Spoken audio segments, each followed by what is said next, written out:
अस्सलाम वालेकुम नाज़रीन, प्रोग्राम कराची टुडे और मैं हूं आपका मेज़बान बिलाल खान। एक बार फिर जिस चीज़ का इंतज़ार था और जिस चीज़ की नबी सुनाई जानी थी वही हुआ। कराची के अंदर बल्दियाती इंतखाबात मुलतवी कर दिए गए हैं और अभी तक ये मालूम नहीं है क्योंकि गैर मुअय्यना मुद्दत तक ये मुलतवी किए गए हैं। 15 दिन के बाद इलेक्शन कमीशन की जानिब से इजलास बुलाया जाएगा जिसके अंदर तमाम चीज़ों पर गौर किया जाएगा। ये मामला काफ़ी अरसा कबल शुरू हुआ था। कभी सिक्योरिटी का मसला आता था, कभी मुहर्रमुल हराम या रबीउल अव्वल का मसला आ जाता था, वहाँ पर सिक्योरिटी सारी होती थी। कभी हम ये देखते थे कि मानसून के स्पेल का मसला आ जाता था। कभी हमने ये देखा कि सैलाब ज़दगान के लिए सिक्योरिटी जो एहलकार हैं वो मसरूफ़ है मदद करने में, तो ये मसला आ जाता था। एक बार फिर हमने ये देखा कि चीफ सेक्रेटरी की जानिब से ख़त लिखा गया था इलेक्शन कमीशन को कि हम फुल प्रूफ सिक्योरिटी फराम नहीं कर सकते हैं। इसी तरह वज़ीर दाखिला को भी ख़त लिखा गया था और उनसे मदद मांगी गई थी कि ये तमाम सिक्योरिटी के जो लूप होल हैं उनको क्लियर किया जाए, उनको कंप्लीट किया जाए। सिक्योरिटी एहलकारों की तादाद को बढ़ाने के लिए पाक फौज, रेंजर्स और एफसी की तैनाती के लिए भी कहा गया था। लेकिन उस हवाले से वजारत दाखिला का जो ख़त आया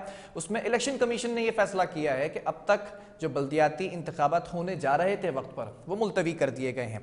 इस पर एक बड़ी बहस एक बार फिर छिड़ चुकी है कि क्या सिंध पुलिस एहलकार फराम नहीं कर सकती है, क्या वजारत दाखिला फौज को, रेंजर्स को, एफसी को एज अ फ्रंट फोर्स के तौर पर नहीं भेज सकती है। ये एक बड़ा मसला है जिस पर सियासी जमातें एक दूसरे पर लान तान करती नजर आ रही हैं, सियासी तंज के निश्तर भी बरसाती नजर आ रही हैं। पहले हम अपने रिपोर्टर से जानेंगे कि असल मामला क्या है। हमारे साथ इस वक्त तारिक काजमी ऑन कॉल मौजूद हैं। तारिक, ये मामला जिस तरह से मैंने बताया कब शुरू हुआ, किस तरह से इसके अंदर उतार चढ़ा हुआ है, अभी लेटेस्ट अपडेट क्या है, किन बेसिस को सामने रखते हुए इलेक्शंस मुलतवी किए गए हैं और कब तक के लिए मुलतवी किए गए हैं? देखिए बिलाल, मैं सबसे पहले आपको तफसीलात से आगाह करता चलूं कि पहले समझने की कोशिश करते हैं कि लोकल बॉडी के सिलेक्शन जो होते हैं उनका काम क्या होता है, उसके बाद क्या चीजें होती हैं जिसकी वजह से आवाम को रिलीफ फराहम होता है। आप दुनिया के किसी भी शहर में चले जाएं, वहां पे एक मेयर मुंतखब होता है, मेयर के पास एक टीम होती है, उसके अंडर में तमाम म्युनिसिपल सर्विसेज की जितनी जो आवाम को रिलीफ फराहम करना होता है, जिसके अंदर जो सेवरेज का है, जो वाटर का है, जो सड़कों की तामीर है, जो कचरा उठाने का काम है, ये तमाम काम जो है वो म्युनिसिपल सर्विसेज के होते हैं। वहां पे सिर्फ एक ही मेयर मुंतखब होता है, मेयर के बाद उसके डेप्टी मेयर्स होते हैं, फिर वो सारे लोग जो है वो तमाम लोग काम कर रहे होते हैं। अच्छा, ये काम एमएनए का नहीं होता, ये काम एमपीए का नहीं होता, ये काम किसी मिनिस्टर का नहीं होता। ठीक है, इनोग्रेट करने वो लोग आते हैं, लेकिन काम तमाम जो है वो म्युनिसिपल सर्विसेज, जो मेयर, डेप्टी मेयर, जो उनके इदारों के काम होते हैं वो तमाम करते हैं। लेकिन यहाँ पे हमारी पाकिस्तान की सबसे ज्यादा और खासतौर पर कराची की बदकिस्मती रही है और सिंध की सबसे ज्यादा बदकिस्मती रही है कि नॉमिनेटेड लोगों को लाया ही नहीं जाता।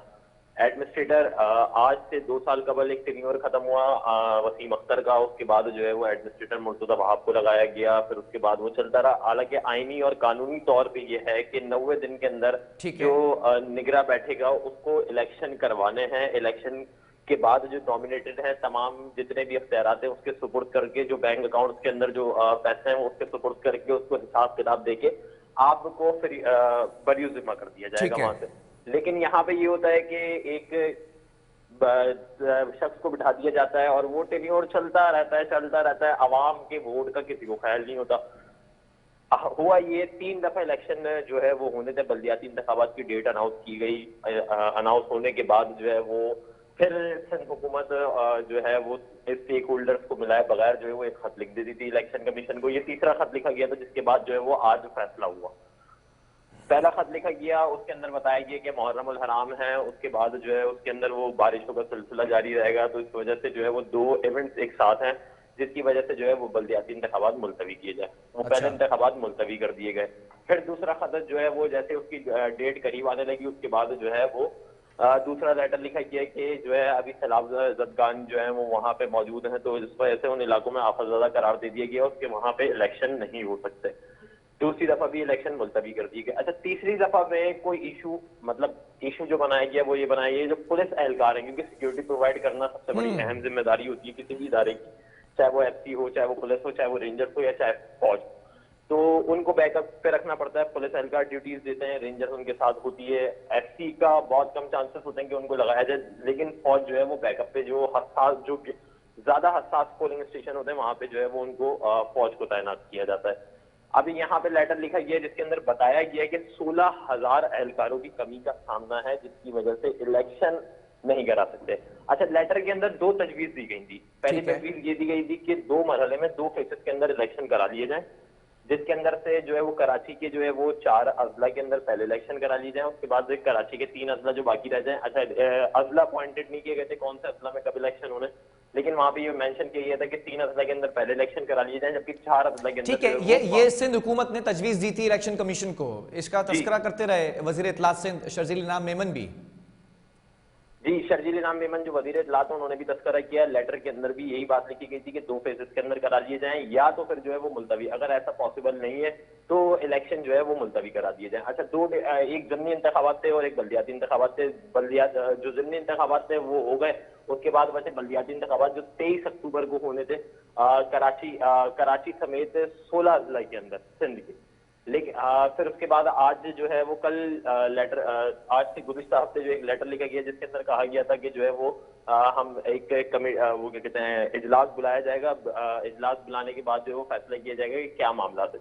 फिर उसके जो लेटर लिखा गया था उसके बाद इलेक्शन कमीशन ने एक वजारत दाखिला को भी एक लेटर लिखा कि किन इशूज की वजह से जो एहलकार हैं वो कहाँ पे तैनात हैं, कहाँ पे तैनात होने की वजह से जो है वो सिक्योरिटी प्रोवाइड नहीं कर सकते। जिसके बाद जो है वजारत दाखिला की जानिब से जो है महकमा दाखिला की जानिब से जो है वो एक लेटर लिखा गया कि 16,000 जो एहलकार हैं जो सैलाब ज़दगान जो है उनकी सिक्योरिटी पर मामूर हैं, उनको मुंतकिल करने का अमल जारी है। वहाँ पे राशन की डिस्ट्रीब्यूशन जो चल रही है उसके अंदर उसकी वजह से जो है वो 16,000 एहलकारों की कमी का सामना। ठीक है। अच्छा, एमकेएम इस चीज के ऊपर तारिक, मुझे सबसे पहले ये बताइएगा, कराची के 7 अजला को अगर मिलाया जाए तो कितने जो है वो टोटल अजला बनते हैं जिसके अंदर इंतखाबात होने बल्दियाती?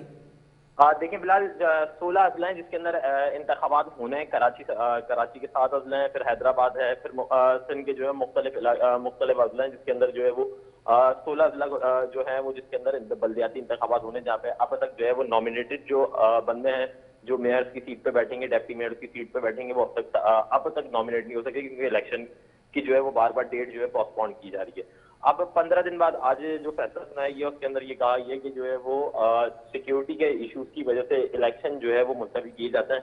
अच्छा, डेट कोई अनाउंस नहीं की गई, कोई जो अंदेशा जाहिर नहीं किया गया कि जो है वो इस डेट को होंगे, इस डेट को होंगे। उसके अंदर बस ये लिखा गया कि 15 दिन बाद दोबारा इजलास तलब किया जाएगा, जिसके बाद फैसला किया जाएगा कि जो सूरत हाल है वो काबू में है या इलेक्शन कराए जा सकते हैं। ठीक है तारिक, मुझे ये भी बताइएगा, पॉलिटिकल सिनेरियो के ऊपर अगर बात की जाए तो कौन कौन सी सियासी जमातें जो सीखपा नजर आई इस फैसले से?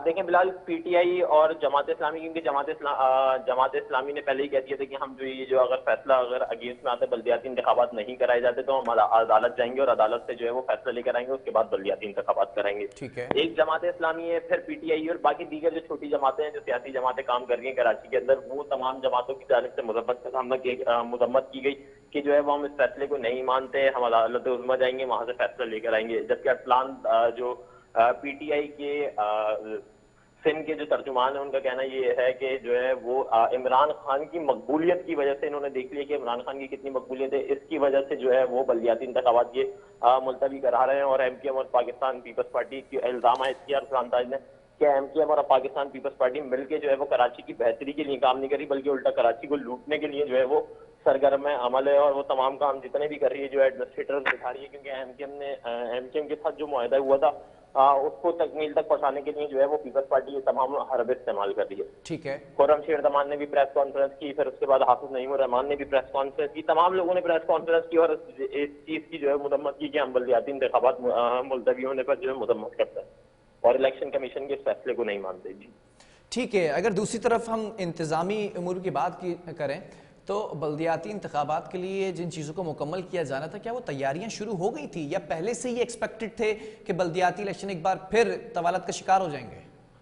देखें फिलहाल इस बार ये अंदेशा जाहिर किया जा रहा था कि इस बार जो है वो कंफर्म है कि जो है वो बल्दियाती इंतखाबात होंगे। तमाम लोग जो है जितने भी इंक्लूडेड पीपल्स पार्टी के जो नॉमिनेट जो कैंडिडेट जिनको टिकट दिया गया था उन तक कोई ये बात पता नहीं थी कि बल्दियाती इंतखाबात जो है वो मुलतवी कर दिए जाएंगे। वो तमाम लोग अपनी जो है वो अपनी तरीके से जो है जितनी भी कैंपेन चला रहे थे वो तमाम लोग अपनी कैंपेन चला रहे थे।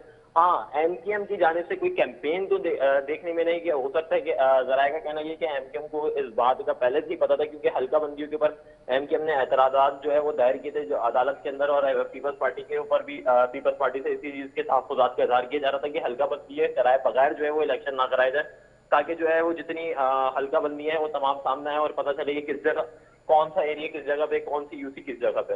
इस इस वजह से एमकेएम की जानिब से जो है वो कोई कैंपेन नहीं चलाई गई थी। फिर गवर्नर सिंह के वहां पे इजलास तलब किया गया था और वहां पे भी जो है वो इस चीज का तहफ्फुज़ात का इज़हार किया था कि जो कराची का मेयर है वो हमारा वो कराची का जो एडमिनिस्ट्रेटर है वो हमारा तैनात नहीं किया गया, जिसके बाद जो है वो गवर्नर सिंह है कामरान टिसोरी, उन्होंने जो है वो ये इस बात की यकीन दहानी कराई कि बहुत जल्द जो है वो वज़ीर आज़म और बिलावल भुट्टो से मुलाकात करूंगा, जिसके बाद जो है वो तमाम फैसले किए जाएंगे। जी ठीक है तारिक, और अगर बात की जाए इस वक्त एमक्यूएम की, तो उसका क्या मौक़िफ़ है, नैरेटिव क्या है? क्या वो भी नाला नज़र आते हैं इलेक्शन मुलतवी होने पर, या फिर ये हुकूमत का साथ देते नज़र आते हैं? देखें, फिलहाल एमकेएम का मौक़िफ़ तो अब तक कोई सामने नहीं आया, ना एमकेएम के रहनुमाओं की जानिब से कोई प्रेस कॉन्फ्रेंस की गई है, ना एमकेएम के जो रहनुमा है उनकी जानिब से कोई ऐसी बात सामने आई है कि जो बल्दियाती इंतखाबात से रिलेटेड हो, जिसमें उन्होंने या तो मजम्मत की हो या उन्होंने फैसले को खैर मकदम किया हुआ। ऐसा कोई फैसला सामने नहीं आया। हाँ, ये है कि एडमिनिस्ट्रेटर के मामले में तहफ्फुज़ात जरूर सामने आए एमकेएम की जानिब से। ठीक है, अब होने क्या जा रहा है? मुर्तज़ा वहाब बतौर एडमिनिस्ट्रेटर काम जारी रखेंगे इसी तरह?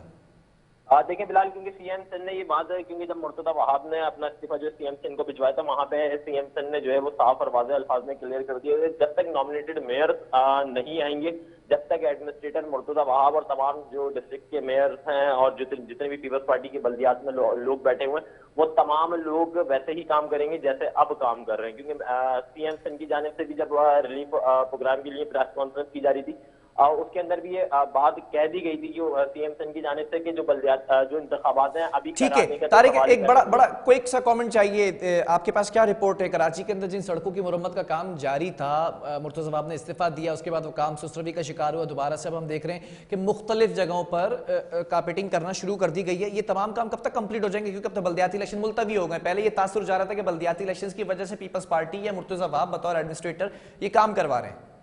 देखिए, फिलहाल मैं आपको एक और चीज बताऊं कि सीएम सिंह की जानिब से जो है वो फाइनेंस डिपार्टमेंट को एक और लेटर लिख दिया गया था कल शब जो है वो, उसके अंदर कहा गया था तमाम जिलों को जो है 20 करोड़ रुपए की ग्रांट स्पेशली अलॉट की जाए सड़कों की तामीर के लिए। ठीक है। जबकि जिला बस्ती को 40 करोड़ रुपए की जो है वो ग्रांट अलॉट की जाए ताकि उसकी सड़कों की तामीर और मरम्मत का काम हो सके और जो है वो उसके पार्क जो है वो बहाली का काम हो सके। जी ठीक है, बहुत शुक्रिया तारिक काज़मी, हमें तमाम तफसीलात से आगाह कर रहे थे। और इस वक्त जो सिचुएशन है वो बड़ी अनसर्टेन सिचुएशन है, क्योंकि कुछ सियासी जमातें हैं जो अब सुप्रीम कोर्ट से रुजू करने का फैसला कर रही हैं और कमरे अदालत के अंदर इस मामले को ले जाने के ऊपर गौर किया जा रहा है, खासतौर पर जमात इस्लामी की जानिब से। लेकिन एमक्यूएम की खामोशी पर बड़ा सवालिया निशान उठता दिखाई दे रहा है कि आया ये इलेक्शंस मुलतवी करवाने के हक में हैं या फिर इलेक्शंस वक्त पर कराने का साथ देंगे। इन तमाम चीज़ों को डिस्कस करेंगे एक वक्फे के बाद।